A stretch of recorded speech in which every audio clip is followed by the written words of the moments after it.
Hello viewers, स्पर्धायुगी आपल्या YouTube चॅनलमध्ये आपल्या सर्वांचं स्वागत आहे. आपण या व्हिडिओ सिरीज थ्रू दररोज उत्तरे लिहिण्याचा सराव करत आहोत.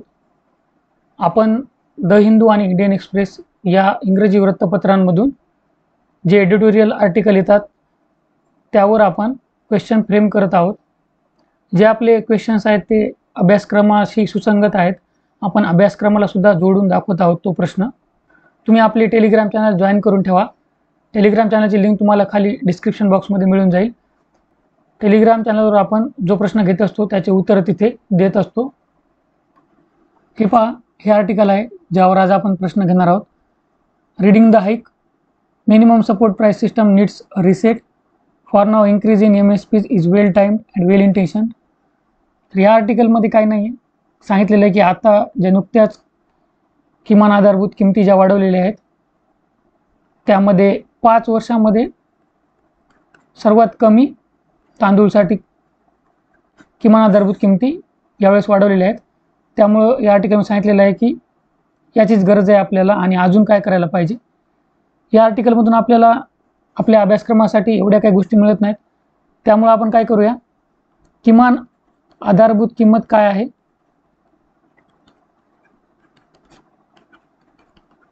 ते डिटेलमध्ये पाहूया. त्याचे वेगवेगळे डायमेन्शन्स पैलू आपण समजून घेऊया, म्हणजे तुम्हाला हा मुद्दा एकदम चांगल्या प्रकारे लक्षात येईल.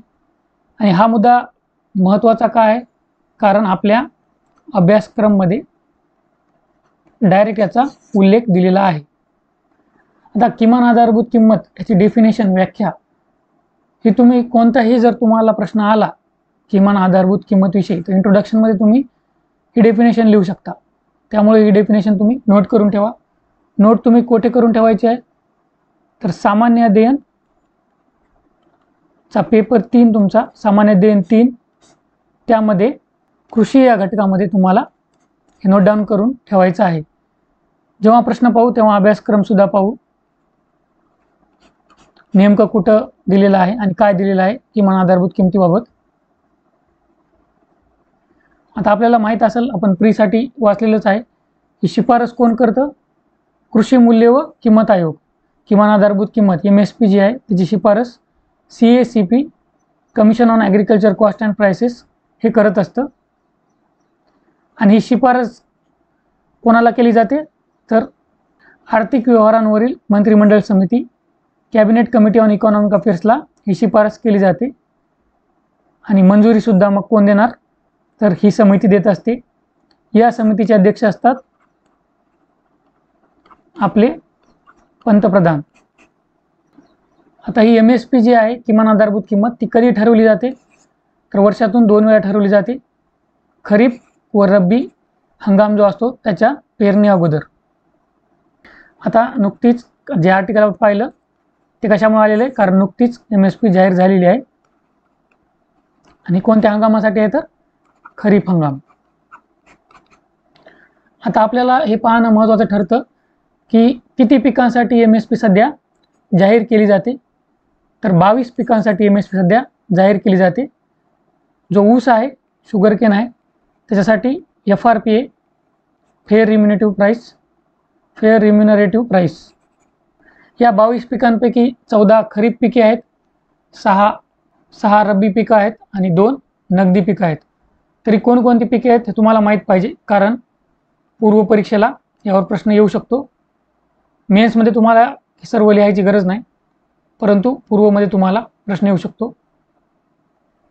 तर खरीपमध्ये बघा, तांदूळ आहे, ज्वारी, बाजरी, नाचणी, मका, तूर, मूग, उडीद, शेंगदाणा, सूर्यफूल बिया, पिवळे सोयाबीन, तीळ, करडई, कापूस एवढी पिके आहेत. रब्बीमध्ये गहू, बार्ली, ज्याला जव सातू, हरभरा, मसूर, मोहरी, करडई. आणि नगदी पिकांमध्ये खोबऱ्याचा गोळा, कोपरा आणि ताग. आता आपल्याला MSP समजून घेण्या अगोदर काही उत्पादन खर्च जे आहेत, प्रोडक्शन कॉस्ट, त्याचे कॉन्सेप्ट माहीत पाहिजे. A2 म्हणून एक कॉन्सेप्ट आहे. A2 मध्ये काय कन्सिडर केलं जातं बघा, बियाणे, खते, कीटकनाशके, जमिनीवरील किराया, सिंचन, इंधन इत्यादींसाठी शेतकऱ्यांना खर्च आलेला असतो ना, तो कन्सिडर केला जातो या A2 मध्ये.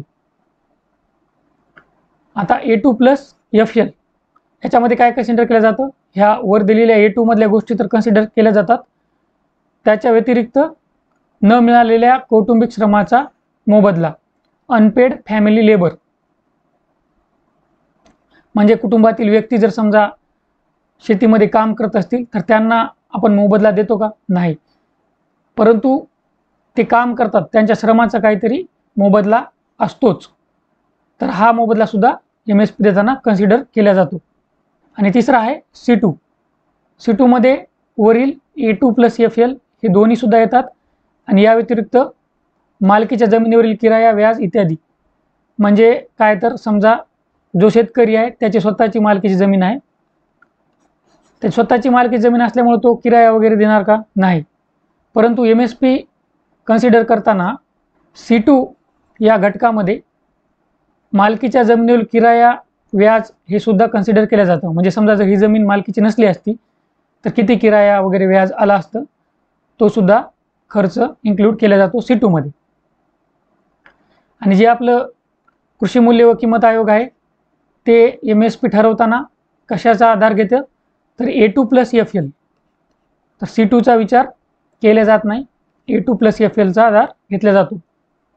आणि तुम्हाला माहीत असेल बघा, स्वामीनाथन समितीनं शिफारस केली होती की MSP किती असायला पाहिजे, जेवढा खर्च आला आहे त्याच्या 50% जास्त.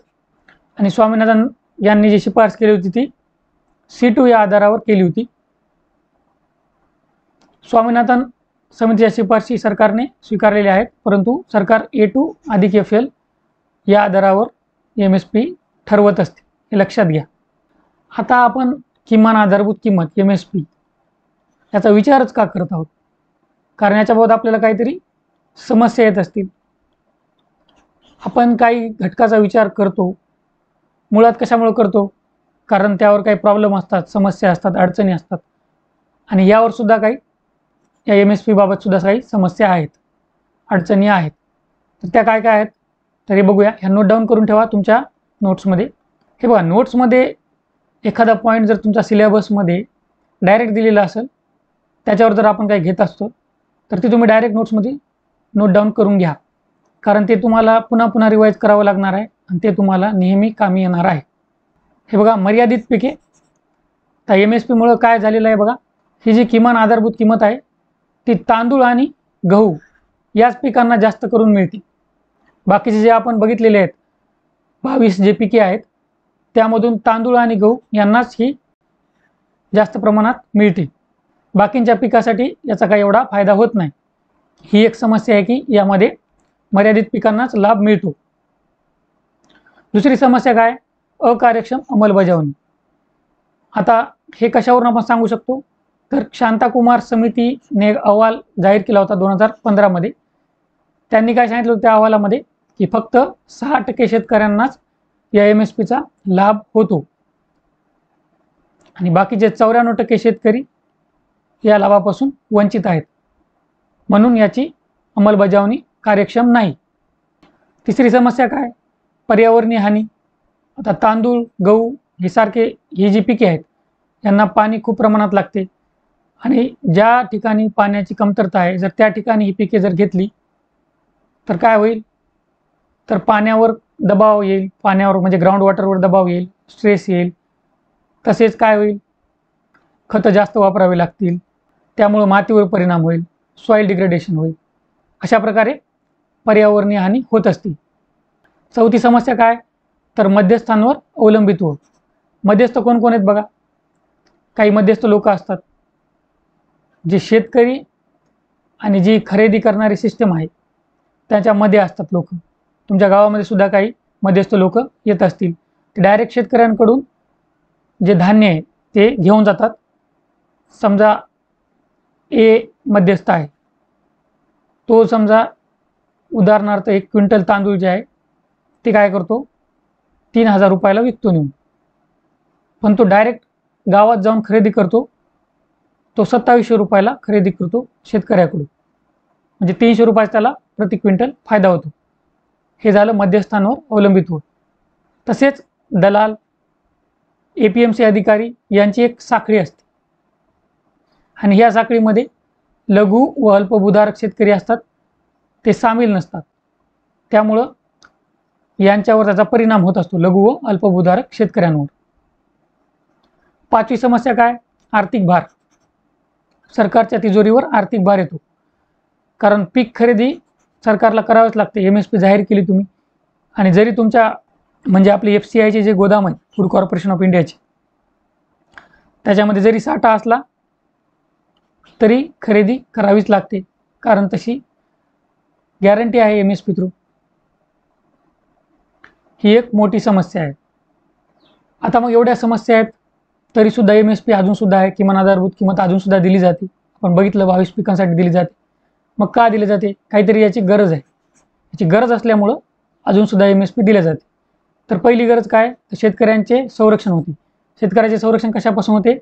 तर प्राईस फ्लक्च्युएशन्सपासून. म्हणजे बाजारात काय होतात? पिकांच्या किमती चढतात किंवा उतरतात. कधी कधी काय केलं जातं? तर साठवणूक होर्डिंग केल्या जाते आणि मुद्दाम पिकाच्या किमती वाढवल्या जातात. तर या गोष्टींपासून शेतकऱ्यांचे संरक्षण या किमान आधारभूत किमतीमुळे होत असते. दुसरं काय? अन्न सुरक्षा. तर आपलं एवढी मोठी लोकसंख्या आहे, त्यांना खायलासुद्धा पाहिजे. एवढी मोठी गरिबी आहे आपल्या देशामध्ये, आणि आपण बघितलं होतं की बाबा गरीब लोक आहेत, त्यांना फूड सिक्युरिटी, अन्न सुरक्षा देण्यामध्ये सार्वजनिक वितरण प्रणाली हिचा खूप मोठा वाटा आहे. जे आपण बघितलं होतं नॅशनल फूड सिक्युरिटी ॲक्ट, अन्न सुरक्षा अधिनियम जो आहे 2013चा, या कायद्या थ्रू आपण अन्न सुरक्षा गरीब लोकांना पुरवत असतो. मग त्यासाठी आपल्याला किमान आधारभूत किमतीची गरज आहे, कारण सरकारच्या गोदामामध्ये त्यासाठी धान्य पाहिजे. तिसरी गरज काय? तर कृषी विकासाला चालना. शेतकऱ्याकडे पैसा आला, शेतकरी काय करतील? गुंतवणूक करतील. शेतकरी नवीन तंत्रज्ञानाचा वापर करतील. शेतकरी काय करतील? सस्टेनेबल, शाश्वत उपाय जे आहे त्याचा अवलंब करतील, आणि अशा प्रकारे एकंदरीत काय होईल? कृषी विकासाला चालना मिळेल. चौथी गरज काय? राजकीय अस्थिरता. आता आपण बघितलं होतं मागच की सरकारनं लॉ आणले होते काही MSPवर परिणाम करणारे. तर पंजाब हरियाणाचे शेतकरी कसे प्रोटेस्टला बसले होते, धरण्यावर बसले होते, हे आपण बघितलेलं आहे. किती नेशन वाईड प्रोटेस्ट झाल्या होत्या. सगळे ट्रॅक्टर घेऊन आले होते आणि तिथंच राहू लागले, दिल्ली पंजाब हरियाणाच्या बॉर्डरवर. शेवटी मग सरकारला काय करावं लागलं? तर ते कायदे रद्द करावे लागले. मग अशा प्रकारे जर किमान आधारभूत किंमत जर असेल तर शेतकऱ्यांचे उत्पन्न निश्चित होते. मग शेतकरी आंदोलने करत नाहीत, असंतोष पसरत नाही. तर या सर्व गोष्टी होत राहतात. त्यामुळं आपल्याला किमान आधारभूत किमतीची गरज आहे. भावातील स्थिरता. तर आता आपल्याला कळत असेल की भाव स्थिर राहतात. आपण बघितलेलं होतं होर्डिंग वगैरे. समजा किमान आधारभूत किंमत दिली नाही तर मग काय करणार? जेव्हा पीक काढणीची वेळ आली तेव्हा मुद्दाम काय करायचं? तर किमती कमी करायच्या. किमती कमी करायच्या, साठवणूक करून घ्यायची, आणि मग एकदा शेतकऱ्यांकडून घेतलं विकत की नंतर काय करायचं? किमती वाढवायच्या. म्हणजे भावामध्ये स्थिरता आहे का? नाही. ह्याच्यामध्ये कोणाला नुकसान होणार? शेतकऱ्यांना नुकसान होणार. म्हणून भावातील स्थिरता ही सुद्धा किमान आधारभूत किमतीमुळे राखली जाते. तर आता आपण प्रश्न पाहूया. जो आपण मुद्दा डिस्कस केलेला आहे, जे पॉईंट्स आपण घेतलेले आहेत त्यावर प्रश्न तयार केला आहे. तुम्ही एकदम आरामात या प्रश्नाचे उत्तर लिहू शकता. जर तुम्हाला प्रॉब्लेम येत असेल तर तुम्ही टेलिग्रामवर आपल्या उत्तर दिलेलं आहे त्याचा रेफरन्स घेऊ शकता, परंतु जसा असेल तसा कॉपी करू नका, रेफरन्स घ्या. तर प्रश्न बघा, किमान आधारभूत किंमत म्हणजे काय? यामुळे जरी समस्या निर्माण होत असल्या तरी याची आवश्यकता आहे. या विधानाचे गंभीरदृष्ट्या परीक्षण करा. पहिला आपण काय पाहत असतो? तर अभ्यासक्रमाच्या कोणत्या भागामध्ये हा प्रश्न येतो याची माहिती आपण घेत असतो. हा बघा, सामान्य अध्ययन 3 हा आपला अभ्यासक्रम आहे. यामध्ये हा पॉईंट बघा, प्रत्यक्ष आणि अप्रत्यक्ष शेती अनुदान आणि किमान आधारभूत किमतीशी संबंधित मुद्दे, या पॉईंटमध्ये आपला आजचा मुद्दा येतो. बघा म्हणजे याच्या जर नोट्स तुम्ही काढून ठेवल्या तर तुमचा सिलेबसचा हा पॉईंट एकदम क्लिअर झाला समजायचं. आणि आपल्याला सिलेबसचेच पॉईंट तर क्लिअर करायचे एक एक, कारण आता पहिल्यांदाच परीक्षा होत असल्याने सिलेबसवरच आपल्याला प्रश्न येणार आहेत. त्यामुळे आपल्याला अगोदर सिलेबसचे पॉईंट सगळे चांगले आपल्या नोट्समध्ये पाहिजे म्हणजे पाहिजे. आता आपण नंतर काय पाहत असतो, कीवर्ड. तर इथं कीवर्ड कोणता आहे, गंभीरदृष्ट्या परीक्षण करा, क्रिटिकली एक्झामाइन, इंग्रजीमध्ये क्रिटिकली एक्झामाइन, गंभीरदृष्ट्या परीक्षण करायचं. आता हे जे विधान दिलेले ना, याचं तुम्हाला गंभीरदृष्ट्या परीक्षण करायचं आहे. आता गंभीरदृष्ट्या परीक्षण करणं म्हणजे काय, की तुम्हाला आता यामधला एक एक वाक्य जे आहे त्याला जस्टिफाय करायचं आहे किंवा त्याच्याबद्दल तुम्हाला काही गोष्टी द्यायच्या आहेत. किमान आधारभूत किंमत म्हणजे काय, इथं तर समजा डायरेक्ट तुम्ही इंट्रोडक्शनमध्ये डेफिनेशन वगैरे देऊ शकता. आता समस्या निर्माण होत असल्या तर तुम्हाला इथं समस्याबद्दल माहिती द्यावी लागेल, जी आपण पाहिलेली आहे. आणि गरजसुद्धा आपण पाहिलेली, आवश्यकता काय आहे ते सुद्धा तुम्हाला मुद्दे द्यावे लागतील. तर आपण जे दिलेलं आहे तेच तुम्हाला ते लिहायचं आहे. आणि अगोदर सांगितल्याप्रमाणे टेलिग्रामवर दिलेलं आहे उत्तर, ते तुम्ही रेफर करू शकता. आता आपण काय पाहतो की प्रश्नामध्ये काय काय गोष्टी पाहिजे, प्रस्तावना पाहिजे, इंट्रोडक्शन पाहिजे. इंट्रोडक्शन नंतर जो भाग येतो तो काय असतो, तर तो बॉडी पार्ट असतो. आणि शेवटी काय असतं, कन्क्लुजन, निष्कर्ष. तर या सर्व गोष्टी तुमच्या उत्तरामध्ये आल्या पाहिजे. या प्रत्येक गोष्टीला गुण असतात, त्यामुळं या सर्व गोष्टी आल्या पाहिजे. निष्कर्ष लिहिणं काही एवढं अवघड नाही आहे, परंतु सध्या आपण फोकस काय आपला, तर प्रश्न आपल्याला कळालं पाहिजे, सिलेबसमध्ये कुठे येतो तो कळालं पाहिजे, थोडं नॉलेज गेन झालं पाहिजे, पॉईंट्स आपल्याकडे असले पाहिजे. त्यानंतर आपण उत्तर थोडंफार लिहू शकलो पाहिजे. हे झाल्यानंतर मग आपण थोडं जसं पुढे जाऊ, 2-3 महिन्यानंतर आपण फोकस करू या गोष्टी, की इंट्रोडक्शन चांगलं कसं लिहायचं, कन्क्लुजन, निष्कर्ष चांगलं कसं लिहायचं. सध्या तुम्ही रॉ लिहा, तुम्हाला जे वाटतं ते लिहा. तुम्हाला काही नॉलेजवर लिहायची गरज नाही.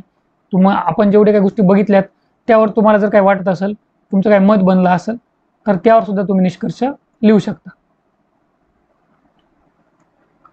तुम्हाला जर काही अडचण असेल तर तुम्ही कमेंटमध्ये विचारू शकता. आशा करतो या व्हिडिओमध्ये तुम्हाला फायदा होईल. All the best. थँक्यू.